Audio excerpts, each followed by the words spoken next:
Boleh, semua Oke, boleh. ini tadi ada perbincangan kami bahwa kami akan membuat sebuah pertarungan lah ya, pembanding bisa juga dikatakan gitu antara anak zaman now dengan anak zaman wow.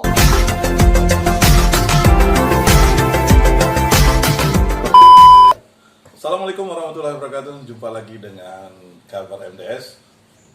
Hari ini kita kedatangan tamu yang istimewa, malah dua, biasanya satu, hari ini dua orang.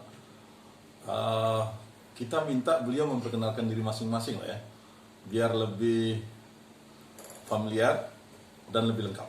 Kita mulai dulu dengan teman kita yang katanya versus antara milenial dan milenium. Nah ini yang milenium dulu nih, silakan Bung. Baik, terima kasih. Nama saya Sapran. Kebanyakan orang di sini manggil Kuyung. Jadi kalau dibilang versi apa? Milenium tadi. Iya, milenium. Kalau menurut saya versi aluminium ya. Aluminium, oke. Iya. Nggak apa-apa, versinya terserah. Tapi antara zaman now dengan Zaman wow. wow. Ya. Jadi pertemuan perbincangan santai antara generasi wow dan generasi now. Now, udah ya. Oke. Baik. Sedikit barangkali biar nanti pemirsa juga tahu siapa sih sebenarnya Kuyung Sapran ini, atau yang terkenal dengan Kuyung Manap ini ada ya. Beliau adalah salah seorang yang ikut di Lemhanas ya. Pernah ikut pelatihan Lemhanas ya? Pernah. Pemantapan nilai kebangsaan angkatan 5. Angkatan 5. 2013. Nah, ini sedikit gambaran tentang siapa beliau ini. Terus yang di sebelah kiri saya ini ganteng, muda, seorang jurnalis juga, seorang YouTuber yang terkenal saat ini di Kota Palembang, sebuah kehormatan. Amin. Bisa didatangin ini. Oke, langsung saja. Oke, halo sahabat MDS. MDS Pak ya? Ya, MDS. Oke.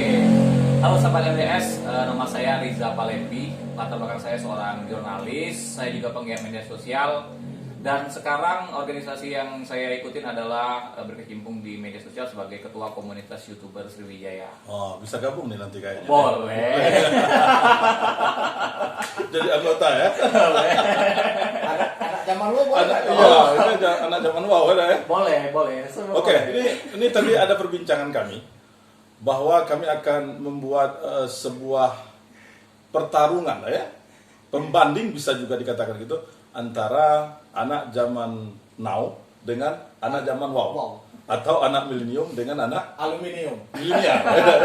Oke, kita ingin tahu perspektif dua generasi ini, yang mewakili dua generasi ini, bagaimana memandang Indonesia di usianya yang ke 76 ini. Kita ingin dulu generasi wow.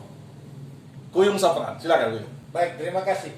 Jadi kalau kita berbicara tentang Indonesia secara global, bahwa sama-sama kita ketahui bahwa negara kita ini kan negara maritim dan negara agraris.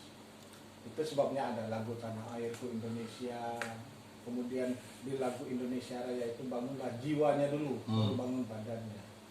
Jadi saya menangkap filosofi dari ini bahwa Nah, pertanyaannya, jangan diteruskan dulu.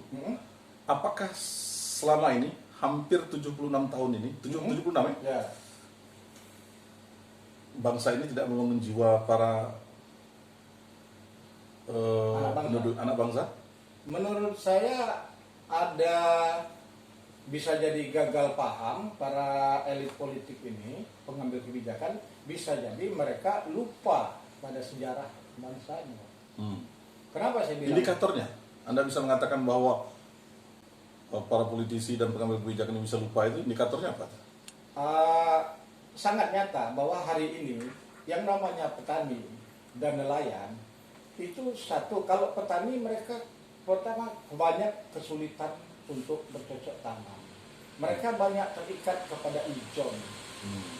Negara tidak hadir. Padahal kita adalah gembar-gembor sebagai negara agraris. Tapi kan ini subjektif lah ya, artinya penilaian dari objektif. Iya, Artinya ada datanya. Ada datanya. Jelas. Oke, bisa digambarkan datanya. Jadi begini, contoh bahwa kita itu tidak lagi negara agraris pada saat musim tanam, harga harga-harga hasil pertanian itu bisa tinggi pada saat panen, bisa anjlok habis-habisan. Tahan dulu di sini ya, tahan dulu di sini. Ya. Ini kayaknya menarik nih. Saya ingin apa dulu nih? Ingin cross check nih. Ini diskusi seperti ini menarik nggak di anak-anak milenium? Bagi kawan-kawan milenial sebenarnya milenial ya. Oh milenial ya, Kawan-kawan milenial, anak milenial, milenial. ya, yang menyikapi kawan-kawan dari generasi milenium lebih generasi wow dengan generasi now ya. Sebenarnya diskusi yang kayak gini sih bagi kami ini adalah sebuah ilmu. Ilmu ya. Ilmu. Tapi kan bukankah gambaran dari anak milenial itu adalah anak yang generasi teknologi, generasi 4 poin apa itu? Ya, artinya kita adalah anak dari generasi industri 4.0. Ya, industri 4.0 ya. Jadi Oke. kita memang sekarang lagi berada di era industri 4.0 yang mana sekarang gerakan-gerakan itu dilakukan secara digital. Sistemnya pun juga berbeda Om. Gue jadi pengen iya. mata apa nih? Nah itu makanya tadi yang proses. Artinya ini jadi perbincangan di kawan-kawan milenial juga Iya. tidak nih. Ini kan kayak jadul banget tuh. Iya, tapi sebenarnya ini menarik loh. Menarik ya. Iya, jadi gini loh. Sekarang Indonesia menduduki usia yang ke-76 tahun. Oke. Ini adalah usia yang jauh di atas kami. Bisa 3 kali lipat, bisa 2 kali lipat, atau bisa berlipat-lipat. Ya. Ya kan? Nah, tapi kami sebagai anak bangsa pun kami harus memiliki kontribusi untuk kemajuan bangsa ini ke depan. Nah, tapi memang kalau saya melihat Indonesia saat ini merupakan kemajuan yang harus disikapi oleh generasi seperti kami. Oke. Tahan dulu sini ya. Oke. Nah, ini perspektifnya udah mulai beda nih kan gitu. Kalau anak milenial itu mengatakan kemajuan nih. Kalau zaman wow tadi mengatakan ini ada yang salah nih. Ya. Para pengambil kebijakan. Nah, coba apa yang bisa mempersatukan ini? Jadi begini, dalam pandangan anak zaman now itu kemajuan yang mereka maksud bisa jadi dalam hal teknologi. Kemudian pembangunan secara fisik ataupun tentang pendidikan dan lain-lain. Tetapi yang tidak boleh kita lupakan bahwa apapun itu, entah teknologi 4.0 karena saya angkatan 1.0 ya. Ya, kan? 1.0 ya. Kan? Apapun itu, selagi dia namanya manusia, dia tetap butuh makan. Negara kita basisnya itu adalah agraris, seperti saya bilang tadi. Kalaupun mau kita sondingkan atau sinkronkan dengan harapan anak-anak zaman now, ya tentunya pertanian kita harus pertanian modern dong. Harusnya gitu. Harusnya. Dan pertanian modern, kalau mengharapkan dari para petani, itu tidak bisa. Itu sebabnya kenapa saya bilang negara tidak hadir. Oke. Wah, ini tidak setuju. Oke. Tidak setuju. Oke. Nah, makanya ditahan dulu nih kan gitu. Nah, ini tadi kan ada bicara tentang bila memang apa tadi? Anak zaman Kehadiran tadi ya, kehadiran negara tadi. Iya. Nah, dari teman-teman milenial melihat ini, kalaupun nanti memang pertanian menjadi salah satu unggulan pembangunan Indonesia ini, gambaran yang diharapkan oleh teman-teman milenial itu seperti apa? Pertanian seperti apa? Oke. Kalaupun itu menjadi tonggak pembangunan di Indonesia. Oke. Jadi kalau melihat dari sektor pertanian mungkin dari Om Sapran ya, yang zaman wow, bahwa kita harus terjun ke lapangan, memiliki sawah yang luas, memiliki alat-alat yang mumpuni untuk bisa bercocok tanam itu. Tapi kami melihat bahwa di zaman now ini pemerintah itu lebih mengefisiensikan tempat yang ada di sekitar tempat tinggal kita, pekarangan misalnya, ya kan? Kalau dia tidak perhatian bahwa sekarang ini sudah eranya milenial, dia tidak akan memperhatikan program-program kerja yang bersifat ini terjangkau. Contoh, misalnya, sekarang ini ada budidaya dumber, budidaya lele dalam ember. Oh. Ini kan Tidak artinya, harus menggunakan nggak mesti waring besar. waring besar gitu, Iya, kan? atau tambak yang besar Tambak sekali. yang besar enggak. Ini bahwa pemerintah hadir. Dia sudah memastikan bahwa saat ini anak muda-muda zaman sekarang nggak mesti harus turun ke lapangan ke sawah. Enggak. Dan juga misalnya ada drone tentang untuk menanam padi. Kalau dia tidak memikirkan bahwa ini dipikirkan untuk generasi milenial, nggak akan ada drone untuk digunakan untuk menanam padi. Oke. Artinya pemerintah hadir dan memikirkan kondisi saat ini. Ini pergerakan yang harus diikuti oleh generasi zaman wow. Karena perbedaannya gini loh Om. Zaman itu petani Indonesia ini 76 tahun. Pada saat itu kita masih menggunakan cangkul sebagai alat tradisional untuk kita bercocok tanam. dengan menggunakan cangkul ini kita mencangkul sawah, ya kan? Berapa dapat luasannya? Berapa lamanya kita harus mencangkul? Oke. Ya, teknologi mulai berkembang sehingga menjadi pendamping. Mempermudah. Iya. Mempermudah ya. Itu seperti itu. Oke. Jadi lebih menjadi pendamping untuk mempermudah petani dalam melaksanakan kerjanya. Kalau kita berbicara tentang perspektif pertanian, Oke. gitu. Oke, cukup. Jadi saya menangkal Om. ya. Oke, ya, cukup. Artinya ini perdebatan semakin tensinya makin naik nih. Ini gimana nih Kuyung Sapran? Apakah generasi WOW ini kurang update, Ah, atau memang ketertinggalan dalam informasi? jadi begini. Kalau Atau bernostalgia ini sebenarnya? Tidak, saya tidak bernostalgia karena saya sendiri kalau di dunia pertanian itu sering turun ke lapangan, ya kan. Teknologi yang dipakai di fakta di lapangan kalau kita berbicara tentang pertanian, perkebunan, paling tinggi, paling canggih yang dipakai oleh kaum petani. Ya, kaum petani itu rata-rata bukan anak zaman now. Ya kan? Dan anak zaman now jujur saja mereka sudah tidak berminat lagi kepada petani. Tidak berminat ke petani. Iya, ada faktor penyebabnya, Pak. Kenapa? Karena waktu mereka sekolah dari dasar, mereka tidak pernah ditanamkan di kepalanya bahwa kita ini negara agraris. Jadi ini ada hubungannya dengan kurikulum pendidikan. Kurikulum pendidikan. Ya, kan kita tahu bahwa Sehingga cara berpikirnya loncat-loncat kayak anak milenial ini. bukan loncat-loncat. Nah, menurut saya. gimana? Ada missing information yang sampai kepada mereka tentang negara ini sebenarnya seperti apa. Missing information. Dan Gimana, apakah mereka salah? Tidak. Kenapa saya bilang mereka tidak salah? Karena mereka dulu sekolah ya itu yang mereka dapat. Jadi kalau kita berbicara sudah 76 tahun Indonesia merdeka, Thailand, kemudian negara-negara luar itu mereka menggunakan traktor tanah, itu traktor sawah dan lain-lain. Itu udah dari tahun 80-an. Bukankah itu soal kemauan dari para petani itu sendiri untuk mengupdate diri? Artinya petani kita tidak mengupdate diri. Jadi begini, kalau kita flashback ke belakang, kondisi Indonesia pada saat itu ya kita harus akui bahwa di masa-masa pasca Orba pasca Orla kemudian masuk ke pasca Orba itu kan kita sibuk untuk mengejar tentang pembangunan infrastruktur kalau bahasa pemerintah sekarang, baik dam, irigasi, jalan dan lain-lain. Kemudian pada replika kelima yang direncanakan Presiden Soeharto almarhum itu ada namanya tinggal landas. Artinya apa? Infrastruktur ini sudah siap semua, teknologi sudah bisa diterapkan, serentak se-Indonesia dijalankan.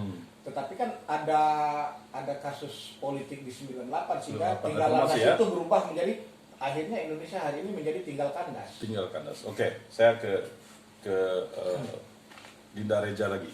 Anak Reja Ja, ini tadi secara gamblang alasan yang dikemukakan oleh Kuyung Sapran bahwa kenapa generasi tua itu berpikirnya seperti itu, ya karena ada faktornya. Nah, bagaimana dengan anak-anak milenial melihat ini? Bukankah itu juga sebuah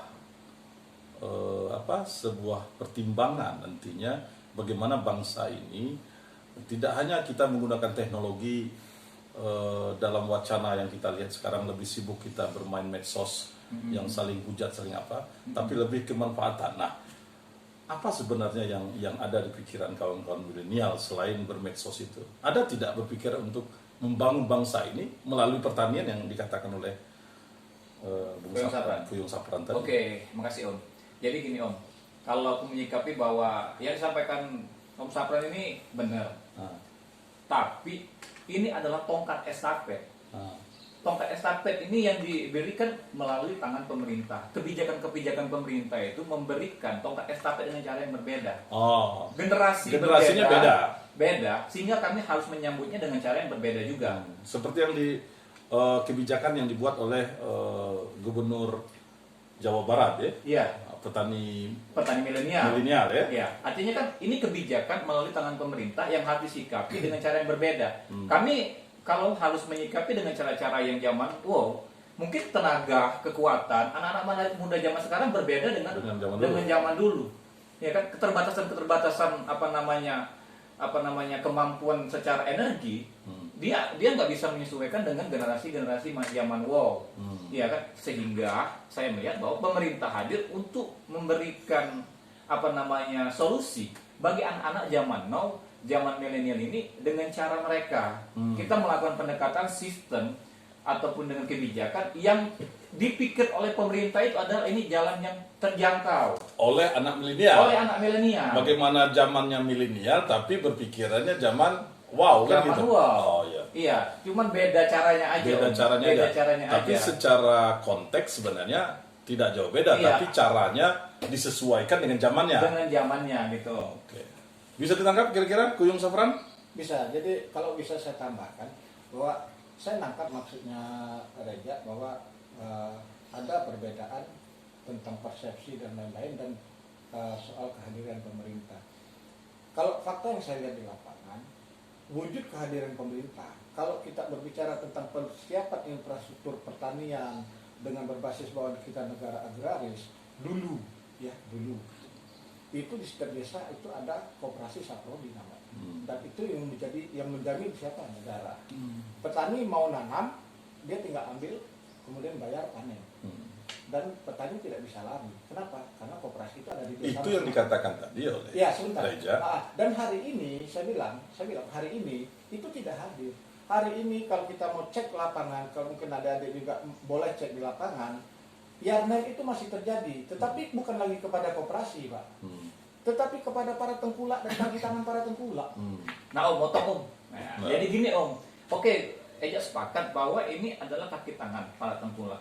Inilah kenapa kupikir pemerintah harus turun tangan dan mengedukasi masyarakat di kalangan desa atau di tingkat petani itu agar mereka paham tentang ilmu pengetahuan dan teknologi sehingga gini loh, ada suatu produk pertanian misal kita anggap aja di jalur, ya kan, yang sejogjanya tidak dapat diakses secara offline, tapi mereka bisa akses secara online. Perkembangan digital inilah menjadi salah satu terobosan pemerintah agar lebih memperdekatkan diri kepada masyarakat melalui sistem-sistem digital ini. Maksudku gini, ketika pemerintah harus datang misalnya ke jalur, itu hal-hal yang kecil, jauh api dari panggangan.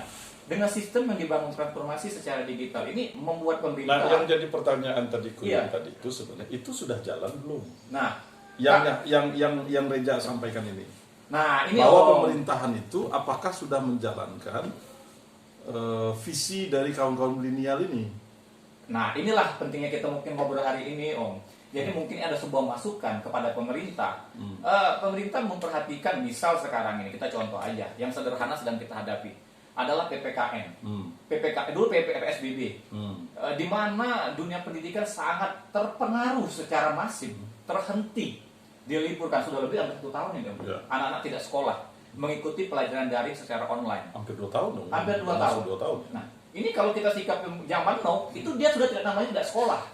Kalau zaman wow, mereka sudah tidak dikategorikan sebagai anak-anak sekolahan. Dengan sikap digital sekarang, ini kita tetapkan mereka sebagai anak sekolahan, tapi melalui sistem online, sistem daring, ya kan? Nah, inilah pemerintah harus memang benar, ketika kita harus terjun ke era yang digitalisasi ini, pemerintah harus mempersiapkan infrastruktur, sepakat, tapi bukan infrastruktur dalam bentuk fisik. Ini adalah infrastruktur dalam bentuk jaringan. Infrastruktur langit ya? Infrastruktur langit, tol langit. Jadi kalau Pak Presiden ngomong tol langit, kami tagih janjinya. Iya, Wapres kemarin ya. Oke, ya gitu Om. Jadi kalau pemerintah pernah berjanji tol langit akan dibangun akses ke seluruh negeri di Indonesia ini, artinya sekarang pemerintah menunaikan janjinya untuk merealisasikan janji politiknya tentang infrastruktur langit, sehingga anak-anak di pelosok negeri ini bisa menikmati kesetaraan pendidikan. Jadi lebih kurang kayak gitu, Om. Ya, jadi begini. Kalau kita berbicara tentang tol langit, teknologi dan segala macam, fakta itu tidak bisa kita tutupi bahwa pertanian itu bukan di dunia digital. Pertanian itu adanya di lahan. Kehadiran pemerintah yang saya maksud di sini harusnya pemerintah itu menjadi pengendali pokok mulai dari persiapan untuk saprodi sampai panen. Dan di sini pemerintah tidak hadir. Oke Om, saya nyambung Om. Saya nyambung Om. Saya potong dulu Om. Jadi gini. Ini moderatornya jadi pendengar yang setia kan gitu. Jadi sebenarnya perdebatan ini sebenarnya sudah bisa ditangkap oleh pemirsa.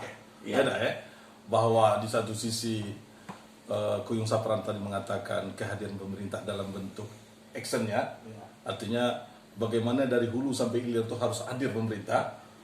Kalau Bung Reza tadi mengatakan pemerintah sih sebenarnya sudah mempersiapkan itu dengan apa? Cara yang berbeda. Dengan cara yang berbeda. Zaman now memang beda.